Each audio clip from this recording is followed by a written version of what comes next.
ایک رات نور الدین زنگی نے رسول اللہ صلی اللہ علیہ وآلہ وسلم کو خواب میں 3 بار دیکھا۔ ہر بار رسول اللہ صلی اللہ علیہ وسلم نے 2 آدمیوں کی طرف اشارہ کرتے ہوئے سلطان سے کہا، مجھے ان دونوں کے شر سے بچاؤ۔ اس رات نماز تہجد کے بعد سلطان نور الدین زنگی نے خواب میں دیکھا کہ رسول کریم صلی اللہ تعالی علیہ وسلم 2 سرخی مائل رنگت کے آدمیوں کی طرف اشارہ کر کے سلطان سے کہہ رہے ہیں کہ مجھے ان کے شر سے بچاؤ۔ سلطان ہڑبڑا کر اٹھا، وضو کیا، نفل ادا کیے اور پھر اس کی آنکھ لگ گئی۔ دوبارہ وہی خواب دیکھا، اٹھا، وضو کیا، نفل پڑھے اور سو گیا۔ تیسری بار وہی خواب دیکھا، اب اس کی نیند اڑ گئی۔ اس نے رات کو ہی اپنے مشیر جمال الدین موصلی کو بلا کر پورا واقعہ سنایا۔ مشیر نے کہا، سلطان، یہ خواب 3 بار دیکھنے کے بعد آپ یہاں کیوں بیٹھے ہیں؟ اس کا اب کسی سے ذکر نہ کریں اور فوراً مدینہ منورہ روانہ ہو جائیں۔ اگلے روز سلطان نے 20 مخصوص افراد اور بہت سے تحائف کے ساتھ مدینہ منورہ کے لیے کوچ کیا اور 16ویں روز شام کے وقت وہاں پہنچ گیا۔ سلطان نے روضہ رسول صلی اللہ علیہ وسلم پر حاضری دی اور مسجد نبوی صلی اللہ تعالی علیہ وسلم میں بیٹھ گیا۔ اعلان کیا کہ اہل مدینہ مسجد نبوی شریف میں پہنچ جائیں، جہاں سلطان ان میں تحائف تقسیم کرے گا۔ لوگ آتے گئے اور سلطان ہر آنے والے کو باری باری تحفہ دیتا رہا۔ اسی دوران وہ ہر شخص کو غور سے دیکھتا، لیکن وہ 2 چہرے نظر نہ آئے جو اسے ایک رات میں 3 بار خواب میں دکھائے گئے تھے۔ سلطان نے حاضرین سے پوچھا، کیا مدینے کا ہر شہری مجھ سے مل چکا ہے؟ جواب اثبات میں تھا۔ سلطان نے پھر پوچھا، کیا تمہیں یقین ہے کہ ہر شہری مجھ سے مل چکا ہے؟ اس بار حاضرین نے کہا، جی سب آپ سے مل چکے ہیں سوائے 2 آدمیوں کے۔ راز تقریباً فاش ہو چکا تھا۔ سلطان نے پوچھا، وہ کون ہے اور اپنا تحفہ لینے کیوں نہیں آئے؟ بتایا گیا، یہ مراکش کے صوم و صلات کے پابند 2 متقی باشندے ہیں۔ دن رات رسول کریم صلی اللہ علیہ وآلہ وسلم پر درود و سلام بھیجتے ہیں اور ہر ہفتے مسجد قباء جاتے ہیں۔ فیاض اور مہمان نواز ہیں، کسی کا دیا نہیں لیتے۔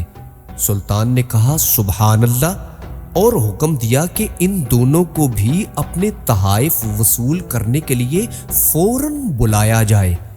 جب انہیں یہ خصوصی پیغام ملا تو انہوں نے کہا، الحمدللہ، ہمارے پاس اللہ کا دیا سب کچھ ہے اور ہمیں کسی تحفے، تحائف یا خیر خیرات کی حاجت نہیں۔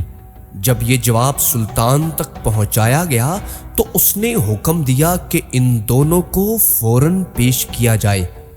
حکم کی فوری تعمیل ہوئی۔ ایک جھلک ان کی شناخت کے لیے کافی تھی، تاہم سلطان نے اپنا غصہ قابو میں رکھا اور پوچھا، تم کون ہو؟ یہاں کیوں آئے ہو؟ انہوں نے کہا، ہم مراکش کے رہنے والے ہیں، حج کے لیے آئے ہیں اور اب روضہ رسول صلی اللہ علیہ وآلہ وسلم کے سائے میں زندگی گزارنا چاہتے ہیں۔ سلطان نے سختی سے کہا، کیا تم نے جھوٹ بولنے کی قسم کھا رکھی ہے؟ اب وہ چپ رہے۔ سلطان نے حاضرین سے پوچھا، یہ کہاں رہ رہے ہیں؟ بتایا گیا کہ روضہ نبوی صلی اللہ علیہ وآلہ وسلم کے بالکل نزدیک ایک مکان میں جو مسجد نبوی کے جنوب مغرب میں دیوار کے ساتھ تھا۔ سلطان فوراً اٹھا اور انہیں ساتھ لے کر اس مکان میں داخل ہو گیا۔ سلطان مکان میں گھومتا پھرتا رہا۔ اچانک نئے اور قیمتی سامان سے بھرے ہوئے اس مکان میں اس کی نظر فرش پر پڑی ہوئی ایک چٹائی پر پڑی۔ نظر پڑنی تھی کہ دونوں مراکشی باشندوں کی ہوائیاں اڑ گئی۔ سلطان نے چٹائی اٹھائی، اس کے نیچے ایک تازہ کھدی ہوئی سرنگ تھی۔ سلطان نے گرج کر کہا، کیا اب بھی سچ نہ بولو گے؟ ان کے پاس سچ کے سوا کوئی چارہ نہ تھا۔ انہوں نے اعتراف کیا کہ وہ عیسائی ہیں، اور ان کے حکمران نے انہیں بہت سا مال و زر اور ساز و سامان دے کر حاجیوں کے روپ میں مراکش سے اس منصوبے پر حجاز بھیجا تھا کہ وہ کسی نہ کسی طرح رسول کریم صلی اللہ علیہ وآلہ وسلم کا جسد اقدس روضہ مبارک سے نکال کر لے آئیں۔ اس ناپاک منصوبے کی تکمیل کے لیے انہوں نے حج کا بہانہ کیا، اور اس کے بعد روضہ رسول صلی اللہ علیہ وسلم سے نزدیک ترین جو مکان کرائے پر مل سکتا تھا وہ لے کر اپنا مذموم کام شروع کر دیا۔ ہر رات وہ سرنگ کھودتے جس کا رخ روضہ رسول صلی اللہ علیہ وسلم کی طرف تھا، اور ہر صبح کھدی ہوئی مٹی چمڑے کے تھیلوں میں بھر کر جنت البقیع لے جاتے اور اسے قبروں پر بکھیر دیتے۔ انہوں نے بتایا کہ ان کی ناپاک مہم بالکل آخری مراحل میں تھی کہ ایک رات موسلا دھار بارش کے ساتھ ایسی گرج چمک ہوئی جیسے زلزلہ آ گیا، اور اب جب کہ ان کا کام پایہ تکمیل کو پہنچنے والا تھا تو سلطان نہ جانے کہاں سے مدینے پہنچ گیا۔ سلطان نور الدین زنگی نے حکم دیا کہ ان دونوں بدبختوں کو قتل کر دیا جائے۔ روضہ مبارک کے گرد ایک خندق کھودی جائے اور اسے پگھلے ہوئے سیسے سے پاٹ دیا جائے تاکہ آئندہ کوئی بدبخت ایسی مذموم حرکت کے بارے میں سوچ بھی نہ سکے۔ ایک روایت کے مطابق سلطان نور الدین زنگی جب اس سرنگ میں اترے تو دیکھا کہ وہ ظالم نبی کریم صلی اللہ تعالی علیہ وسلم کے قدمین شریفین تک پہنچ چکے تھے۔ سلطان نور الدین زنگی نے جب سرکار مدینہ صلی اللہ تعالی علیہ وآلہ وسلم کے قدمین شریفین کو دیکھا تو ان کا بوسہ لینے کی سعادت حاصل کی۔ سلطان کو یہ مقام میرے آقا علیہ الصلاۃ والسلام کی خصوصی نظر رحمت سے نصیب ہوا۔